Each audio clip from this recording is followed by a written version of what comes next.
Wednesday, October 17. Here's what's making the news today.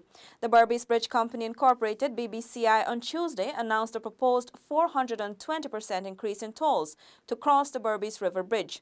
In light of this, the government is advising commuters not to pay the increases and vows to do all in its power to prevent the unconscionable increases. Here's our first report. Minister of Public Infrastructure David Patterson has oversight authority for this critical link between East Berbice and the rest of the coast, including the capital city, Georgetown. He says government has made several offers to the BBCI, including taking over maintenance of the 39 pontoons at a cost of $1 billion for the 9 remaining years, all of which have been rejected. The bridge countered to say that the proposal which I'm making only addresses their operational costs, and that they have obviously their financials, which is basically their financiers wanted back their money. Their financiers wanted their profits, which was signed by the guaranteed signed by the previous government. Since its establishment in 2008, the BCCI's first application for increased tolls was made in March of 2015, the same year the previous government lost the national elections to the present coalition government. The BCCI's proposed toll increases are timed to take effect on November 12th, the same date as local government elections, a move described by Minister Patterson as one full of political machinations. It's very instructive to note that from when they started, which I think is 2008, yes, 2008 till March of 2015, there was no application whatsoever for an increase of toll. This was instructive because we considered that having had been no previous application for 9 years, we considered that they were obviously well pleased and with their toll agreement. However, as soon as the government would have changed, there were 3 subsequent, of course, to this government. There was, for some reason, they never applied to the previous government other than for an increase in toll. Meanwhile, opposition leader and former President Bart Jagdeo, who guaranteed the 9 to 12% return on capital to the BCCI's financiers, has agreed with the government to resist the toll increases. The Berbice Chambers of Commerce, commuters and other stakeholders are also calling on the government to reject the proposed increases. Paul McAdam for InfoHub. Sugar workers are being assured that they will receive their severance pay. This forms part of the agenda for the 97th sitting of the National Assembly, where Minister of Finance Winston Jordan will seek approval for a supplemental to ensure the sugar workers are paid. Sittings will resume on Thursday, October 18, following a period of recess. President David Granger is also expected to address the National Assembly at 14 hours on the said day. Sittings will be held in the Parliament Chamber public buildings and can be viewed via the live broadcast on the Parliament website and also on our social media page. A concessional agreement was today signed between the Ministry of Finance and National Mining Syndicate Incorporated. Minister of Finance Winston Jordan said this is in keeping with the promise by the government to support small and medium-scale miners. Paul McAdam was there and filed this report. The agreement signed between the Finance Ministry and the Guyana National Mining Syndicate Incorporated body was described as historic by Finance Minister Winston Jordan. History doesn't have to be all about the knowns and the big events. History is also made when little things that make a big difference in people's lives, such as the signing that we have just taken place. You will recall that this government, the coalition government, your government that you voted for, and the government that says it will not discriminate against anyone, did indicate that it will support small and medium-scale miners by giving concessions. And I believe, thanks to the hard work of Ms. Simone Brooms, Minister, in putting this together. The Finance Minister added that Minister within the Ministry of Natural Resources, Simone Brooms, prevailed on him to accede to the concessions for small and medium-scale miners. The move, he said, was consistent with what the government promised. President of the National Mining Syndicate, Cheryl Williams, expressed gratitude on the miners' behalf, noting that they never enjoyed similar concessions. And now, the syndicate is standing here to represent 65% of the miners.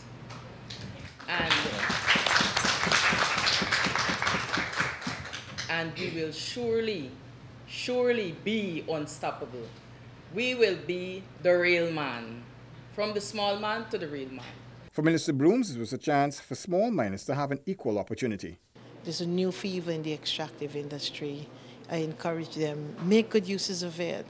You have the opportunity, some persons wish they had. I mean, I stand here, in my time, had I been given this opportunity as a woman, I mean, it would have been unbelievable. The Ghana National Mining Syndicate Incorporated comprises 14 mining syndicates from across the country. Concessions granted include fuel subsidies and reduced taxes and concessions on certain types of vehicles and mining equipment. From the Finance Ministry, Paul McAdam for InfoHub. Minister of Foreign Affairs Carl Greenidge engaged a number of countries and companies during his representation of Ghana at the 73rd United Nations General Assembly held recently in New York. Here again is Tiffany Rodias. Greenidge said Guyana's participation at the UNGA allows for representation on a global scale. First and most important is the statement made on behalf of Guyana to an audience that is global. An audience encompassing over 190 countries that are members of the United Nations General Assembly, and it's an opportunity for us to convey to them our priorities at a national, international level, our views of what is taking place in terms of international relations, and amongst those, of course, you know, right now, at a time when there's great uncertainty, when there are problems not only of migrants, but also of the threat of a trade war, and in some cases the abuse of small states. Guyana has had something to say in this regard. The minister also met with United Nations Secretary General Antonio Guterres and updated him on the progress of the border controversy between Guyana and Venezuela, which was referred to the International Court of Justice. We are in the process of preparing the memorial for consideration by the court. We have until the end of November to do that, and Venezuela has until April to submit theirs. So we are on track, and we discussed other things, including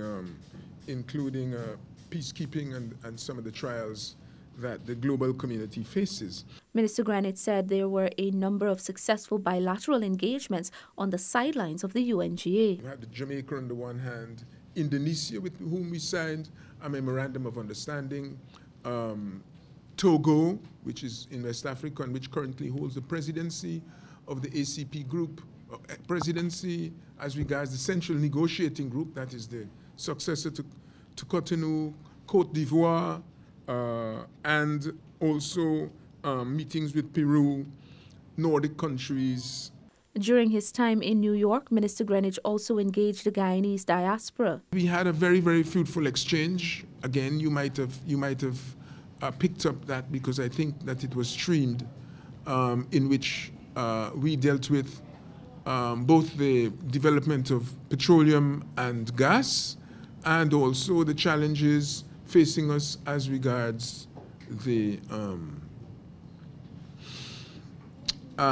territorial integrity. And they were very keen to know about these things, but they also had their own concerns. Before returning to Guyana, the minister participated in the ACP-EU Joint Parliamentary Assembly meeting in Brussels last week.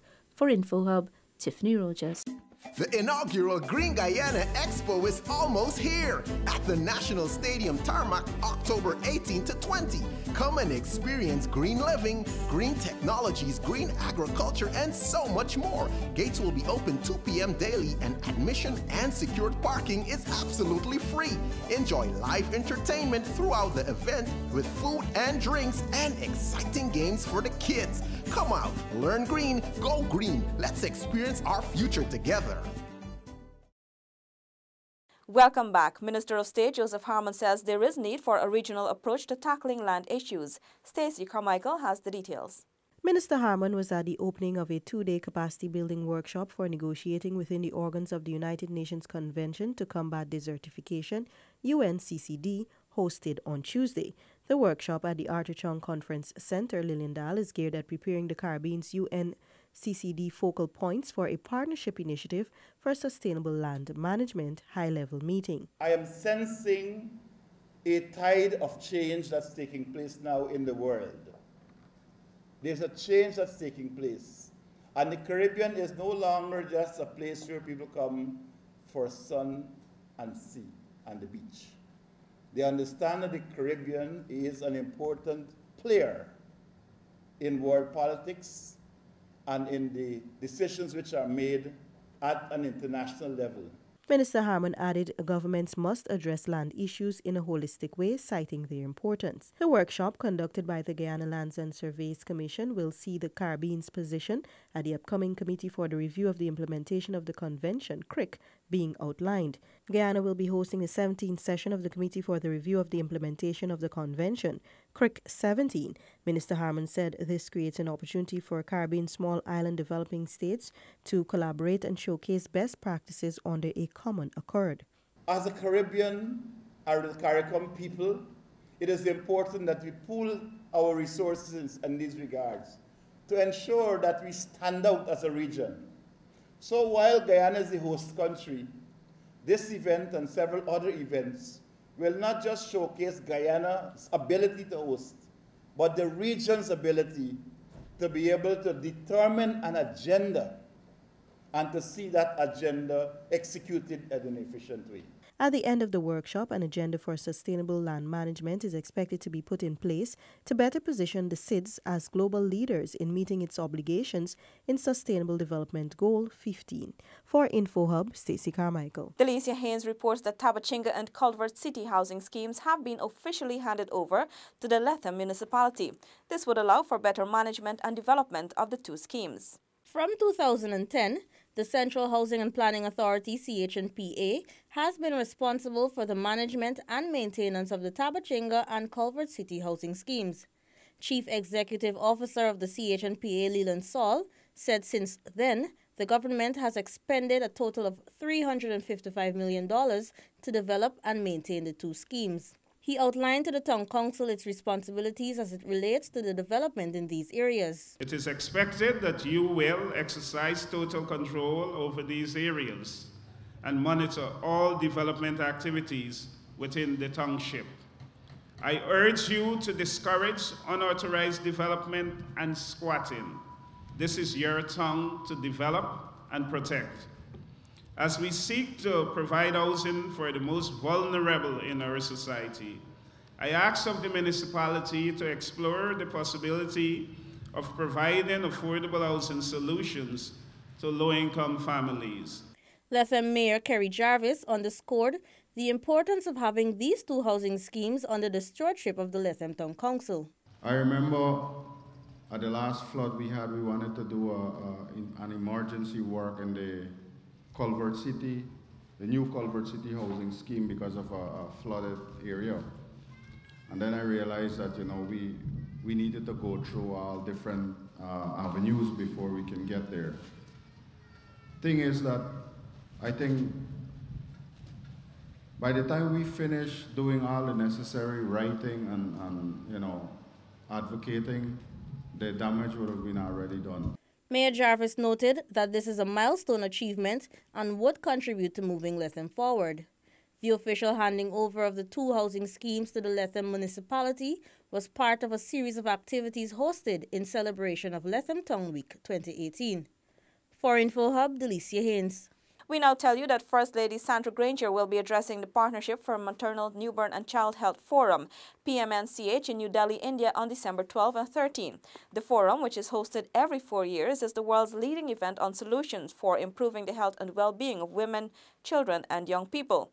The First Lady said it is an honor to address the forum since it is a means through which Guyana's agenda for the improvement of the health of women and children could be projected. Before we leave, let's remind you that the International Small Business Summit and Green Expo begins tomorrow, October 18. The summit starts at 9 hours at the Ramada Princess Hotel, Providence. The Green Expo begins in the afternoon at the National Stadium from 16 hours. It is recommended that you have regular self-exams and screenings for various types of cancers. That's all for this evening. Connect with us on WhatsApp, social media and our website at dpi.gov.gy. We leave you now with your bridge and weather reports.